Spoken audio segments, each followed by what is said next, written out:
Ingon niya sa 18, busa paglinipayay kamo, ang usa, ngadto sa usa, pinaagi ni ining mga pulunga.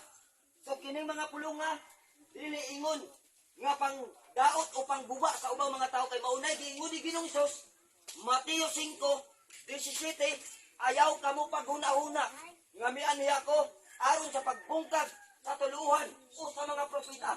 Ako miani dili aron sa pagbungkag kundi sa pagtuman niini.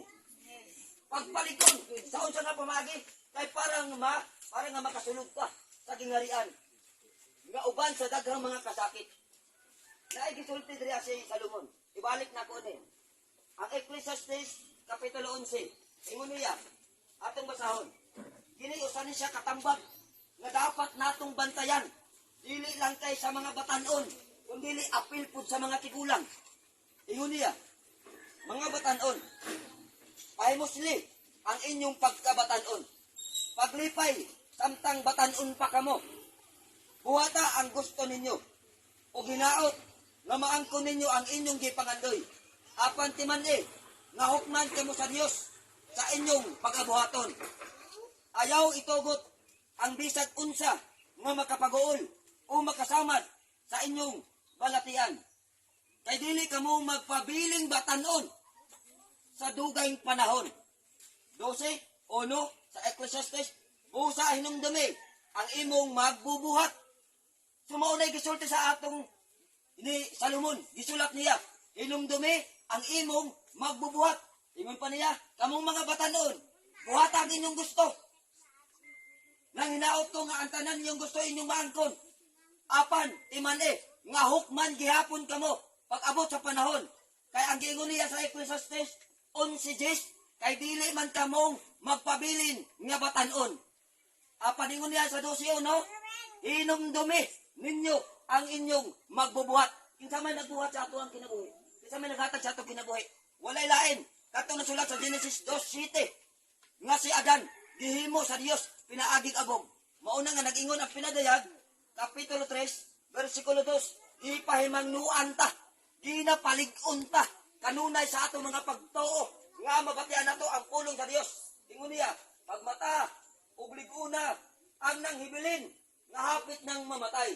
Kaya ang imong mga buhat, wala ko makita, nahingpit sa tubangan sa akong Dios, busa, hinumdumi, ang imong nadawat, o nadungog. Ang imong nadungog, hinumdumi, o ang imong nadawat, o paghinulsol. Kay kung dili ka man ugaling magmata, nan, muana ako, ingon sa kawatan. O dili na kamo mahibalo, unsang taknaa, pag-aanaon ko kamo. So sumala sa pulong sa Ginoo, ginapahimangnuan ta, ginamahimayan ta pinaagi sa pulong sa Ginoo. Pagmata, ug liguna, ang hapit ng ang nabili ni mga kinabuhi. Sa diretso nga istorya, walay lipod-lipod, kamatuoran lang.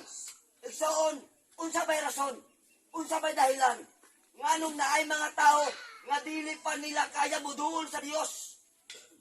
Nga bay rason, dili ba wala?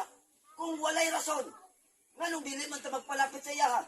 Ibalik na ko ang Proverbio 1:23. Ang Dios kanunay kanato nanawagan.